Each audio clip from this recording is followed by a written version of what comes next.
gentlemen, I am Dr. Narendra Jain. Today we are going to discuss about the differential diagnosis of cough. In India, 68.7% of the cough patients they are treated without a definitive diagnosis. In light of this statement, we are going to discuss the differential diagnosis of cough. The first step is to determine the type of cough. Friends, cough which persists for less than 2 weeks, that is known as acute coughs, that could be either allergic or infective. Most common diagnoses are upper respiratory tract infections, acute bacterial sinusitis, influenza, acute infective bronchitis, pertussis, exacerbations of COPD, allergic rhinitis, maybe exposure to environmental irritants and like.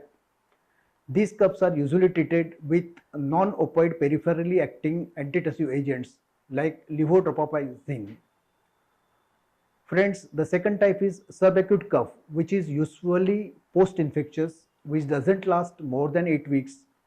Chest radiography helps in the diagnosis. The chronic cough have a varied etiology like pulmonary tuberculosis, asthma, upper airway obstruction, cough-inducing medications. Some medications they may cause cough like ACE inhibitors, beta blockers, amiodarone. It may be psychogenic or idiopathic. It may be a cough of cardiac origins. The better of investigations will be needed for the differential diagnosis. Friends, for differential diagnosis of cough, what we need is a detailed history which will help us to detect whether it is a cardiac origin cough or a respiratory origin cough. We must look into the presence of environmental factors or cough as side effects of medications. We must ask for the history of medications. The patient, if it is so, should be referred to a specialist. In neonates, until an etiology is established, the cough is suspected to be of pneumonia. Third, if the foreign body aspiration is suspected, a referral for a bronchoscopy is advised, because unless and until we remove the foreign body, the cough is not going to subside.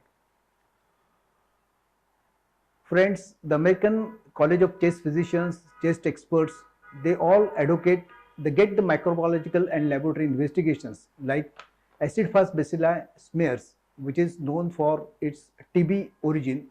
A referral should be considered for spirometry and other specified lung function test. If the cough is not associated with signs of tuberculosis, evaluate for asthma, upper respiratory airway obstructions, GRD or post-infectious cough and treat accordingly. Friends, today's take-home message is we must gather the history of the patient. History gives us the lead to the cause of the cough. Based on duration of cough, productivity and cause, acute and subacute cough, which are usually allergics or infective, they are treated empirically with non-opioid antitussives. For cough with longer than 2 weeks durations, look for red flags. Differential diagnosis should be done. Patient history, very important. So medications, appropriate clinical and laboratory investigations, they will definitely help you to establish the cause. Chest X-ray, ESR, they are usually the laboratory investigations to begin with. We will discuss regarding cough algorithms in the next session. The message is nowadays there are a lot of pollutants in the atmosphere. So the COVID has given us a very good weapon, a mask, which must be used in the polluted atmosphere. We should take care of all body organs, mainly the main organ lungs. So don't forget it.